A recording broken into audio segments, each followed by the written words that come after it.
You can find joy amidst all of the trial. That's the thing that we're going to teach over and over again, is that these principles that we give you in every podcast can change your life. You could almost attribute our success on those online sales within the social media platforms because we were cutting and bleeding edge. But when that rug was pulled out from underneath us, suddenly it was, oh, now you have to figure out, was it the being the very first cutting edge, or was it something else? Welcome, my friends, to the Happiness Breakthrough, where resilience, mindset, and excellence converge. Join us, Dr. Mark and Becky Leonard, high school sweethearts turned entrepreneurs, as we share powerful stories and practical tips to elevate your life. From overcoming life's toughest trials to mastering mindset and relationships, every episode is a journey towards your happiest, most fulfilled self. Tune in and transform your life with real, actionable wisdom. Okay, I have a question for our audience. How many times do you guys feel like in your lifetime you've had the opportunity to look back on your life and see exactly where you learned the thing that you needed to learn in order to take you to the next step later?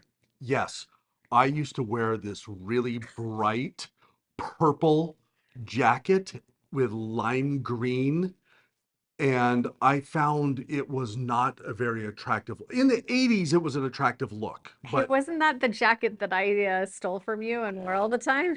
looking back, that was a value proposition right there. I don't think it was purple though. I thought it was blue. Semantics. With that being said, Mark and I have had this really cool opportunity over the last, I would say, when did we start our online business? In 2015, really it was me. Mark was in the middle of his dissertation. He was doing all the things Pepperdine, and I found this opportunity to start in a women's boutique. Because we lived in Florida at the time, and all of my friends lived in Utah, where I used to live. My question to the people that I started the business with was, can I do this online? Do I have to do this in person, or can I make a business out of this from where I'm living now and be able to sell to all the people that I know in Utah? And they're like, well, yeah, sure, we can help you with that. And then I got going, and it turned out they had no clue. Do you remember that? Oh, I remember. But then this really cool thing happened. Somehow, Mark and I ended up in the beta testing group for Facebook Live and utilized Facebook Live to start selling women's clothing. We were literally the cutting edge of sales in the social media arena. It was absolutely incredible and phenomenally terrifying. Yes, yes. Do you remember? I mean, Mark is fine in front of a camera, but at the time, I was painfully awkward. And I would tell him, I need you to just hold the camera and like stand right behind the camera so that I feel like I'm talking to you instead of a camera, because I don't know what to do with a camera. Oh, I remember that. That was so fantastic. And then I would stand behind the camera and just make faces and just try to get you to relax so that you were less awkward on Facebook Live. I love that you say less awkward. We all know I was very, very awkward. And now I look at the videos from back then and I can't even watch them. They're so painful. We'll just call that our junior high years of podcasting, Yeah. Yes. right? But then interestingly, that's how Mark ended up as part of my online business. Was he went from being behind the camera to being on camera with me, and then being Dr. Bro, that's what we called him, Dr. Bro. And it started this whole trajectory of sales and learning from sales. And we shot up because of that particular type of marketing to the top of our business. That's how we made the money that we've talked about that we made previously. Yeah. But then an interesting thing happened. The way that Facebook did live, they pulled the rug right out from underneath us. And we went from huge views online to next to nothing. And we had to start over. What a great lesson. And in fact, you could almost attribute our success on those online sales within the social media platforms because we were cutting and bleeding edge. But when that rug was pulled out from underneath us, suddenly it was, oh, now you have to figure out, was it the being the very first cutting edge, or was it something else? And if it's something else, identifying what it was that caused us to be successful and how could we continue and grow that trajectory? Right? Was it just us or did we just luck out? That's a really deep philosophical question that I think so many people ask when they hit upon success. Was this just a fluke, or was it really something that I did? And I think what we learned from the process and we continue to learn is it was not a fluke. It was something that not only did we do, but we continue to do, and we continue to learn from and adjust and change and improve upon, that has helped us in every aspect of our business. Right. I would say that the most growth happened for us every time that the algorithms changed because we had to dig deep and we had to reinvent and we had to look at the way that things were moving, the way things were shifting, what was now the best way to go about something that maybe wasn't in the past. We had to ask ourselves a lot of questions and then find a new way to do it. And it became a challenge for us. Well, yeah, because right before we started asking ourselves these questions, we were having these feelings of, oh crap, this sucks. What are we doing? Is this really going to work? Was it a fluke? Are we going to be able to pay the mortgage next month? Are we going to be able to pay the bills? Are we going to be able to continue to afford to have the kids and the different activities? Like, there was a lot of pressure on us to figure it out, and a lot of those deep feelings that tend to percolate up when the rug is pulled out from underneath you of, I feel like a failure. I feel like maybe this is not what I'm supposed to be doing, or I feel like everything's changed. Can I morph? Can I adjust? Can I make improvement? Can I do it again? Because it felt like every Wednesday afternoon when Facebook hit the code generator and changed everything, our sales instantly were impacted. Yes, instantly changed that day. But I look back and I go, whoa, that was amazing, because we had to dig deep into resiliency, Mm. that ability to bounce back. And we had to really dig deep on, oh, this is so cool. Sometimes I don't realize until we're having this conversation the lessons that we've learned. But we had to dig deep, not just on resiliency, that ability to bounce back. We had to dig deep on how to be optimistic, how to go, okay, this is really tough. This is beating us up. This is having a major impact in every aspect of our life. How can we think optimistically, Mhm. not Pollyannically, but how can we look at things from a positive standpoint that allow us to grow from? And also, how could we create what are called new pathways in psychology? The science of hope looks at your ability to create a new path when you hit a roadblock.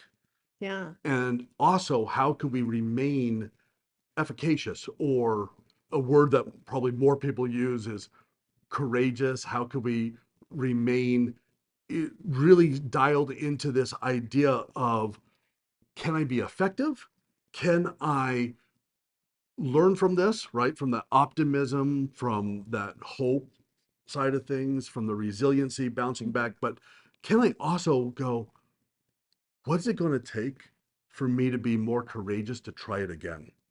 And what I love about this as I'm saying it, I know exactly why we were so dang successful back then when we kept getting hit upside the head. Because of those things you just talked about. That was the main part of my dissertation of my science that I was doing in my doctorate, to figure out why people were so successful. Isn't What do you know? What do you know?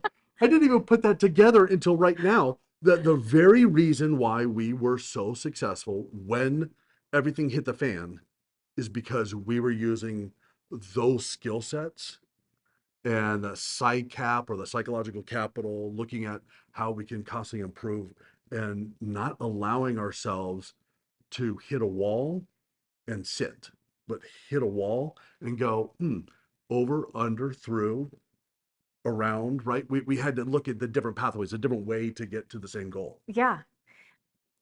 It's interesting too, though, to note that it took time for us to be able to get there. I would say the first year, things were swimmingly fantastic. Like they were so amazing. And about the time, if you guys know our story from different podcasts, if not, go back and listen to podcast number 2, where we talk all about moving from Florida and the reasons why. But in that second year, when things started to nosedive, it really had everything to do with having to change how we marketed and how we sold our product and thinking of new ways to do that. But it was a spiral for a while, and we, all of us, everybody in this community of people that had our online businesses, we were all doing this spiral of negativity, and we were all doing this like, how dare Facebook mess with us, and how dare they affect our livelihood, and It felt personal. it felt very personal, like you have directly impacted our business, and it did. It, like, we went from selling a couple $1,000s in one night worth of women's clothing to a couple $100s in one night. So it drastically changed, and we had to change with it. But it took a while from us to get from the point of blaming everybody else to saying, hang on, things are going to change. Things are always going to change. So how are we going to show up differently? It's not about anybody else, it's about ourselves. And I would say that that is something that Mark and I are phenomenally skilled at now in a space where not everybody is. Like, we know a lot of people in business that as soon as things go south, they're looking to blame somebody else. They're looking to blame something else. It's always somebody else's fault, right? And I think it took this whole situation for Mark and I to learn that it wasn't about anybody else. It was how we showed up, what we did the next day to create a new avenue, a new pathway for our income. And then the challenge became, can we take that model and drop it into other businesses? Can we take that very same model that we started utilizing and say, okay, so it worked when we were doing the Facebook live sales, but could we actually take that same model that we were using there and drop it into our franchise business? Could we take it and drop it into our coaching business? Could we take it and drop it into any of the other businesses that we have or that we have consulted? And we have found that the very things that we learned from that rug being pulled out from underneath us gave us the skill set so that we could replicate it over and over and over again. And when we opened up our doors with our franchise, we set every record that had been held. We had broken every record that had previously been held for the previous 25 years. Yeah, just we're gonna toot our own horn for a second. We literally changed our franchise's entire model for how they do marketing in the community. They call it local store marketing. And when we came in and applied the Mark and Becky approach, we completely turned their whole idea of marketing upside down. So we ended up winning awards. That our first year that we were in business, actually, we were only open 6 months of that first year. So the next year, when we go for the franchisee convention, they call us up and tell us that we won this award for local store marketing. We didn't even know it was an award. We were very excited. But then they told us that Mark and I, in 6 months, had done more in business in our local store marketing than any of the other stores that had been open the entire year. We blew them out of the water We blew too. them out of the water. It Yeah. wasn't even close. And we attribute all of that to those things that we've learned and how we have implemented this model of how do you increase sales while serving the community. So we're going to tell you all about it because The next year at the same franchise convention, they actually asked Mark and I to speak on local store marketing. And the following year, they asked us to speak again, and we did win the award 2 years in a row. The second year, we were open a full year of business, and we actually, We went from $25,000 in that we had done in that first 6 months of local store marketing sales to over $100,000 in that subsequent 12 months. like, completely blew everybody away. They were dumbfounded. Now, mind you, that previous to that, the record before we showed up was $18,000 for 12 months, and we had just done 100,000. Right. It was astounding. So we spoke 2 years in a row. The next year, we did not win, but here's the cool part. The people that did win, they told us, we implemented everything that you taught us the previous 2 years, and that's why our sales are where they are now. And we just felt so happy for them, and really excited to see just how much we've grown in local store marketing as a franchise since we started in 2021. Yes.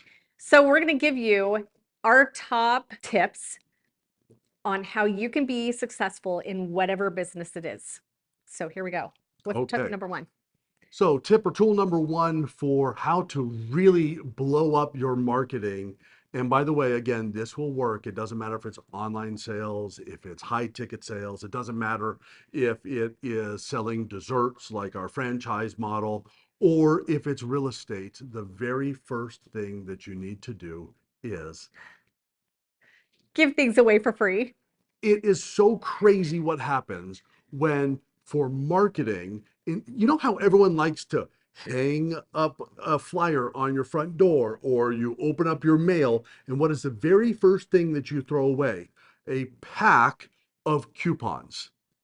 And I I just threw away 2 packs of those yesterday in the mail. Now, this is Yeah, not to say that they're not effective.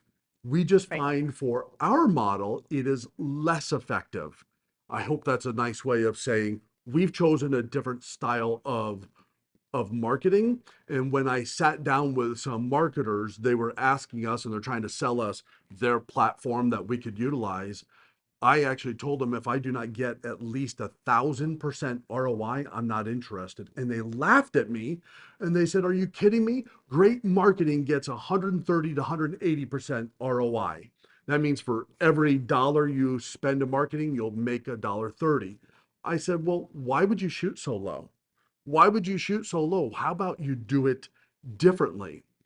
And what we found is utilize our product as the marketing piece. Hmm. People can look at a picture, they can see something online, and they could see something that is looks pretty and is amazing and is created with beautiful, beautiful illustration.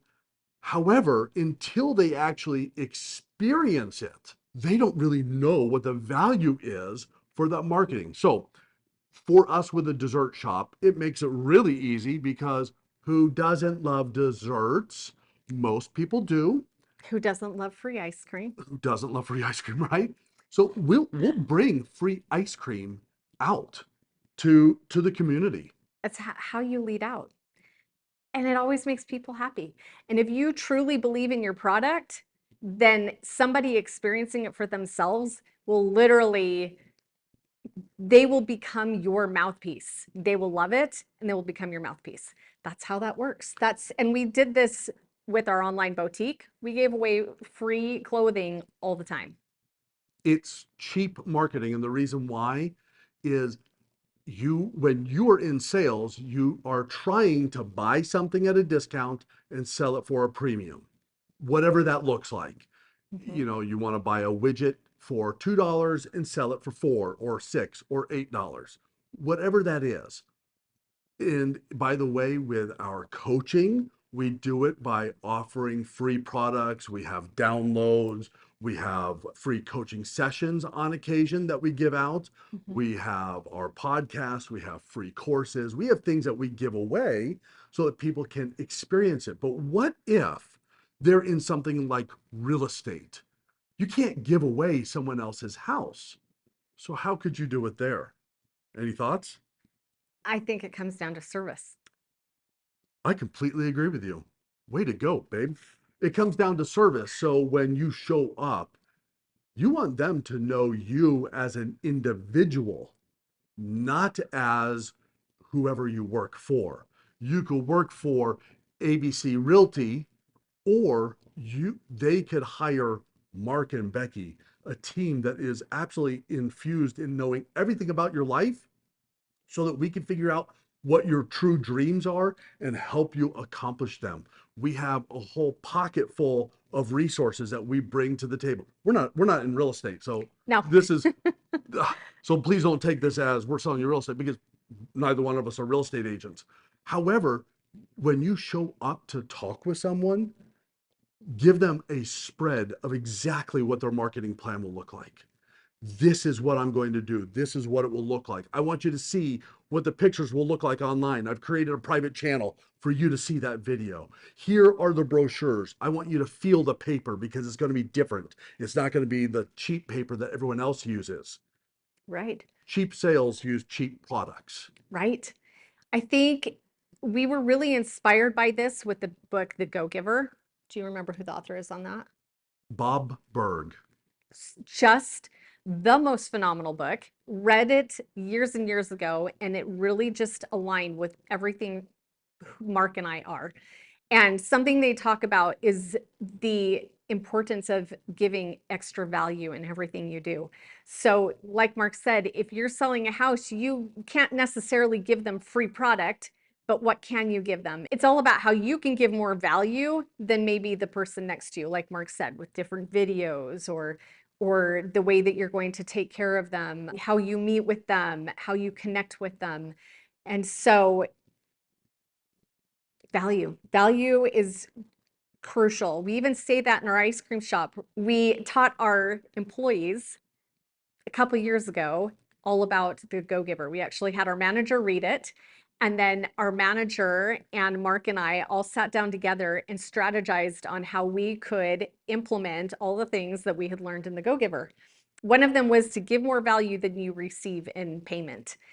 And so we really encouraged our employees to look for opportunities to really appreciate the customer, give more value to the customer, ask them what they needed, look for what they needed. It all came down to value. It was a really fun challenge. I noticed when we walked into the store the other day and we have that whiteboard where they write down some of the things, and I love some of the challenges that they put up there. But a recent one is what makes working here really enjoyable and fun. And one of the responses was, I love when I see one of our regulars come in and I know their order before they get there. And I'm able to ask them, hey, did you want, and they offer the order, whatever their favorite was, or did you want to try something new? And to see the smile on their face when someone goes, they know who I am. That's Yes. really, really important in any type of marketing. Yeah. So we do the same thing when we reach out to people in the community. For example, when we're working with schools, we may go into the school and ask them, what are the areas that you need help in and how can we best serve you? And then we always give more than we're taking back. That may be in when we show up to events. We never charge to show up to an event. We never have a minimum. There's always things that we can do that show the schools that we care about them more than we care about our own bottom line. And that in and of itself just speaks volumes. There is a great book out there about how to build a high ticket service sales program. And it talks about how you never want to just lead out with discounts. See, too often, too Mhm. many businesses, they go, well, we're brand new to the market. We're going to go give out 10,000 free coupons. Okay. And then they see this great success and they go, oh, that worked. Let's do it again. Now, what's happening to the psychology of the buyer? They're realizing that the value of the product is not what they're selling it for. It's less than they're selling it for, because otherwise, why would they give out so many free coupons or discounts? So too often people go straight to how can I discount and give something for free in a coupon form versus how can I create more value? And that's what the whole premise of the book is value-based sales. How can I go into a church that we want to partner with that is in our local area, find out what they need and offer more? Doesn't mean I'm giving more product, but maybe it is a slight discount, but maybe I give them extra product. For instance, we just had somebody call us up today. The last time they ordered, they got 350 items. Today, they ordered and they want 500 items. That's fantastic. What they don't know, and here's the great thing, is the event is this weekend, so they're going to find out that this is what we're going to do. What they don't know is we're actually going to give them another 25 to 30 products that we're not going to charge them for, that will be free, that they can utilize to give out to other people, to make sure that whatever we give, that we are giving extra value. So yes, we're going to give some value of free, but we're going to give it on top of what they have already purchased. In my coaching program, when I'm working with an individual, and that is a high ticket sales, if they want a payment plan, I can do that. If they're able to pay up front, or they would like to purchase maybe two programs in a row, I then tack on additional free coaching sessions that I can either do with them or someone on their team, so that I'm giving extra value. See, there's a minor difference here between giving a product away for free and giving a coupon. A coupon sounds like a free product, but what it's doing is it's diminishing me. I'm getting the full value and then I'm giving a discount up and above that. Do you see the difference here? So I just want to be clear though that like we started out this whole thing by saying there's value in giving away free, and Yeah. there is. And we have given away thousands of coupons in the community, 100%. We gave away 35,000 free coupons to the local schools for Valentine's Day. We did, 100%. There is value in free. There's also value in value. So those are both things that we utilize in order to connect with our community and find ways to build our business. But the other thing is we always lead out with serving our community over selling our product. And we've kind of touched on this before, but I really want to touch on it again so that you guys know how important it is that, for example, when we were talking about the way Mark networks, he always starts out by finding out what their needs and how he can become a master connector instead of it being about, let me sell you a product. And the same thing applies in every business. Mark and I feel strongly that it's not about us getting more sales in our store, more sales in our coaching. It's about us finding out how we can serve our community. And the more that you genuinely care about your community and you come to them from a space of how can I serve you? What are your needs? And how can I best address those needs instead of just buy my product? The more you can do that, the way more successful that you'll be. People, they can smell it. They They can. can scout it out when they feel like they're being sold. It puts you off, doesn't it? Oh, I absolutely. hate it. I hate walking on, I won't even do it. I don't do car sales. Oh, I love doing, Mark loves I it. I love hate it. buying cars. I don't, and I know a lot of people that are very successful at selling cars, and that's fine. There's a whole psychology of it. Sure. And I love studying the psychology of how they sell and what they do and how they put you into the car, right? It's the same thing, by the way.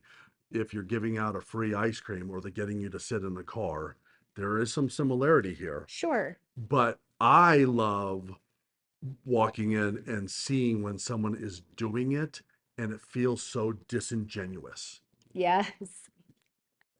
Yes. It's gross. It is. It just leaves you feeling icky. And that's how I feel a lot about, that's probably why there's so many jokes about car salesmen. And we do know some really great ones. that can do it well, right? And that really care about their customer and finding what their needs are versus just trying to sell them the car on the lot. So I love that. And that's really important for you guys to remember is that you need to come from a place of serving your community. Which brings us to point number two. Point number two, or tip number two, that is very, very important in creating a strong marketing campaign is becoming a mayor of your mile. Wait, I think this is like tip number 5. 48. I don't. Tip number, you can count them up. But Tip this, tip number extra value is becoming a mayor of your mile. And it is so vital to really know all of the people that are right around your business. Who is there? Who are the decision makers? Who are the other businesses? Are you spending time with them? How can your product, your sales, your personality, your service, how can it help them so that they can then refer back to you? Mhm. How can you get out into the community and know for us every single principal and vice principal in the whole school district, every single PTO, every single booster? What can we do to go out and really know them? But here's the important thing. It's not that we know their names. It's that we know their heart. We know who they are. We spend time creating, again, that master connector, creating that really in-depth connection Mhm. to understand what do they need? What are their problems? What are their challenges? How can I solve those or find someone to help solve those for them? As you do that, you literally create the most beautiful friendships. Just like Mark was saying with the person that called us up for the church activity that they have this weekend. That's come about through a beautifully built relationship over the last 3 years. And they become your most powerful allies in building your business, and you become their most powerful allies in building their school or their business or their church or whatever that community is. And it's this like symbiotic beautiful relationship. The We have people that are principals of schools that just love to connect with us and ask us how we can serve them because they know that we are genuine and we care about them. We care about their needs. And it comes about through creating that really special relationship of serving. It's about the individual. Yeah. It really is. It's about the individual. When you truly become a mayor of your mile, you're willing to leave the 99 to go visit the one. And never discount the power that will be found in a truly authentic relationship and friendship that is built upon trust and communication with one. Because when someone's running for office, they shake everyone's hands, they pause and take pictures with every baby, right? They spend time with every single person. They they go door to door and they knock and they introduce themselves. Well, as a business owner or as someone that is trying to really get to know people, when you knock on the door, when you get to know them, you're not just walking in and saying, "Hey, I'm Mark and this is Becky and here's a coupon." It's getting to know who they are. Why are they doing what they do? What makes them so excited? What successes are they finding? What's the biggest challenge? How can you help solve those for them? When we're going and working with schools, we let them know, sure, we give 20% back, but we're more interested in which program needs the most help right now. Where do you find that there's the most need? And because we were interested in their needs, instead of giving, $200 or $300, we're giving 20, 30, $40,000 a year to these schools. Yeah. So this can apply to you in your business. I know you're thinking like, well, I don't work with schools. You don't have to work with schools.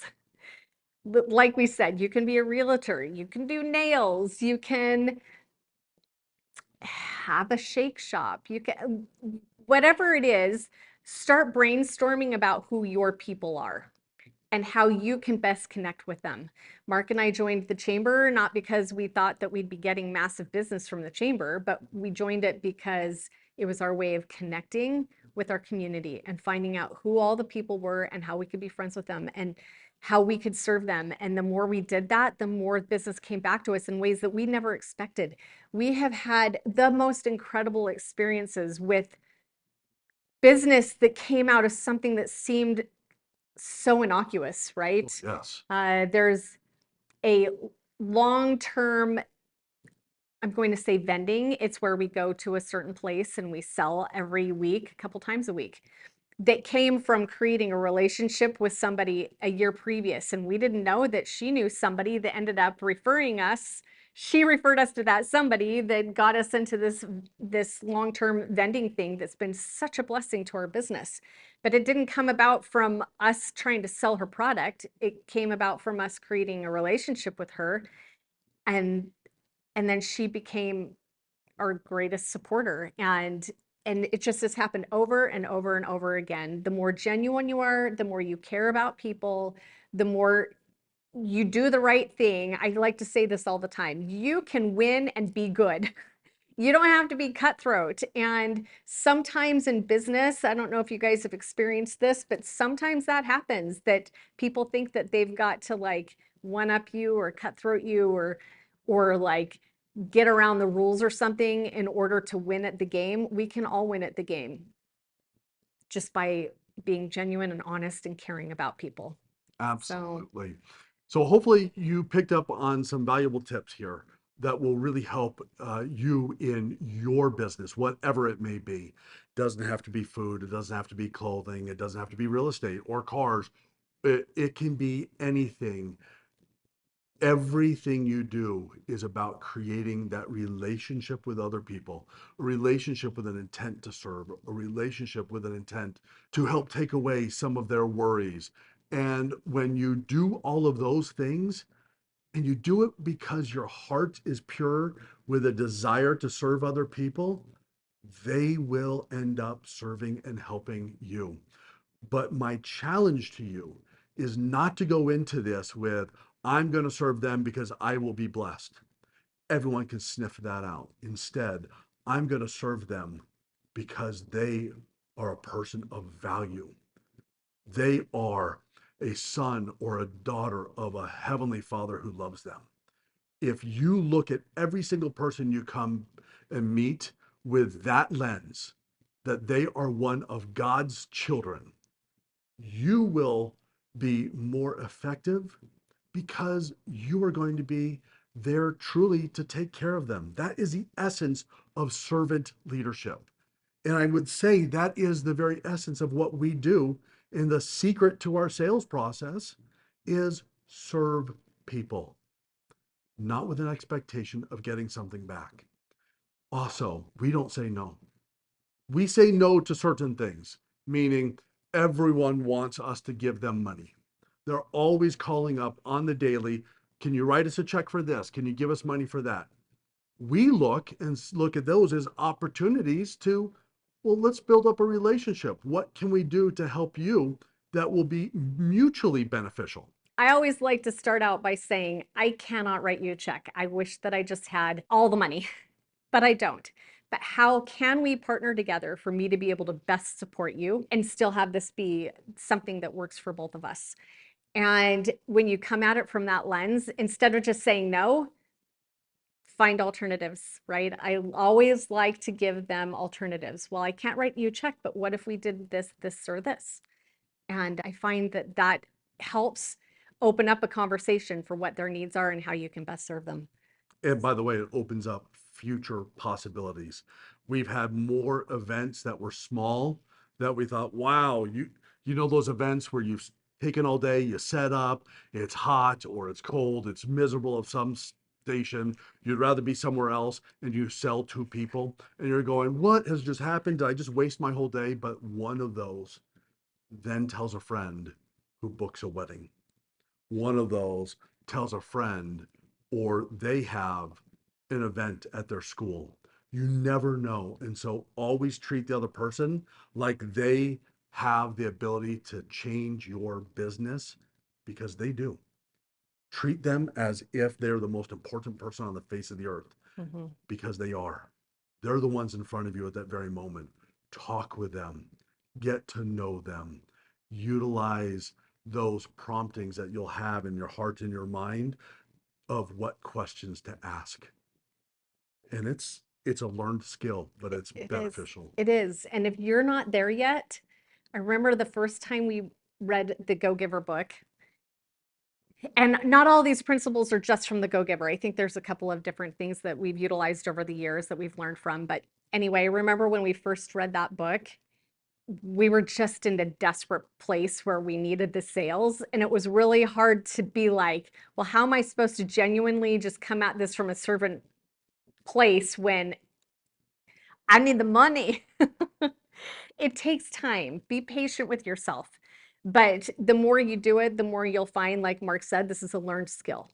The more you'll find, just so much joy in how you are transforming your own heart and how you are serving the community. You'll see it come back in so many just emotionally beautiful ways. I'm not talking the business right now. I'm just talking about how it's going to change you and how it's going to change other people and how you'll see that change. And it's really beautiful, but it takes time.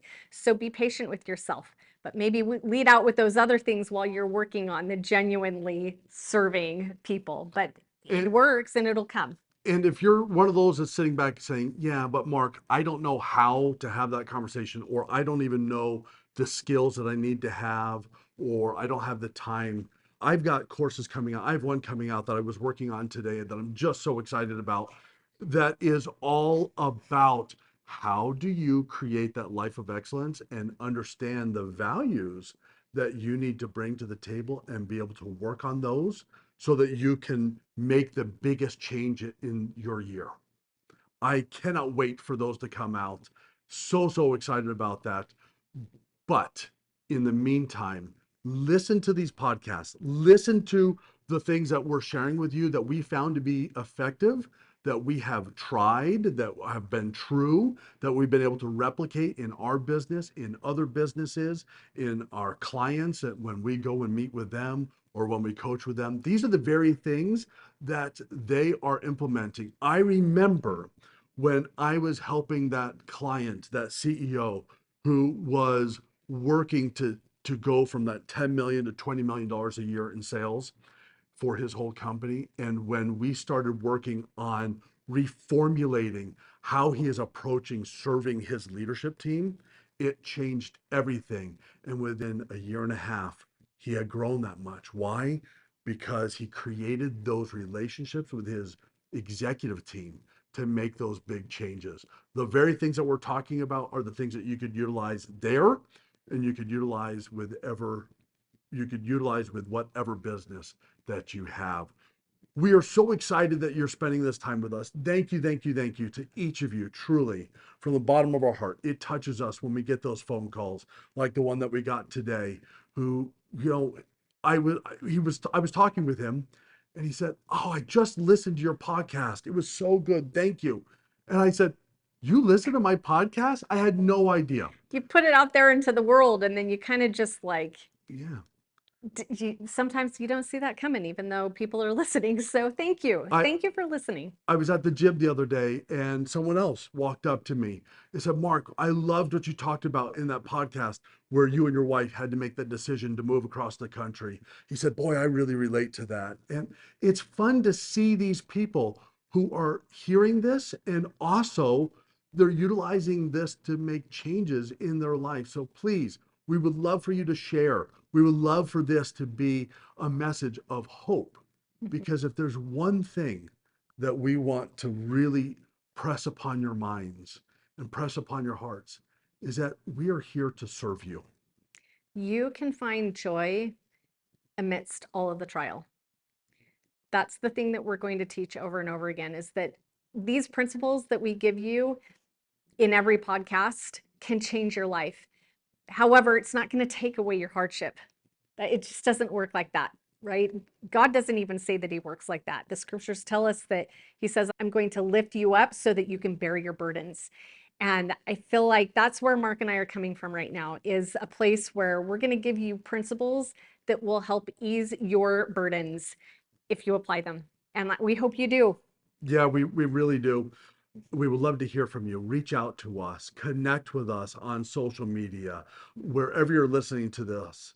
Leave a comment, share this. We want to hear what you are facing right now and offer some support because we want to see you be successful. We want you to, like Becky said, in your trials, in your difficulties, in your tribulations, to be able to bounce back, to be resilient, to grow, and to have that happiness and joy because you deserve that. As a child of God, you deserve that happiness. As someone of great value and worth, you deserve that. That's what we're here to do, is to help give you that message of hope. Because I know if two 18-year-olds in love could figure it out all these years later, you can too. Yeah. My friends, we're so grateful that you shared your time with us. Thank you.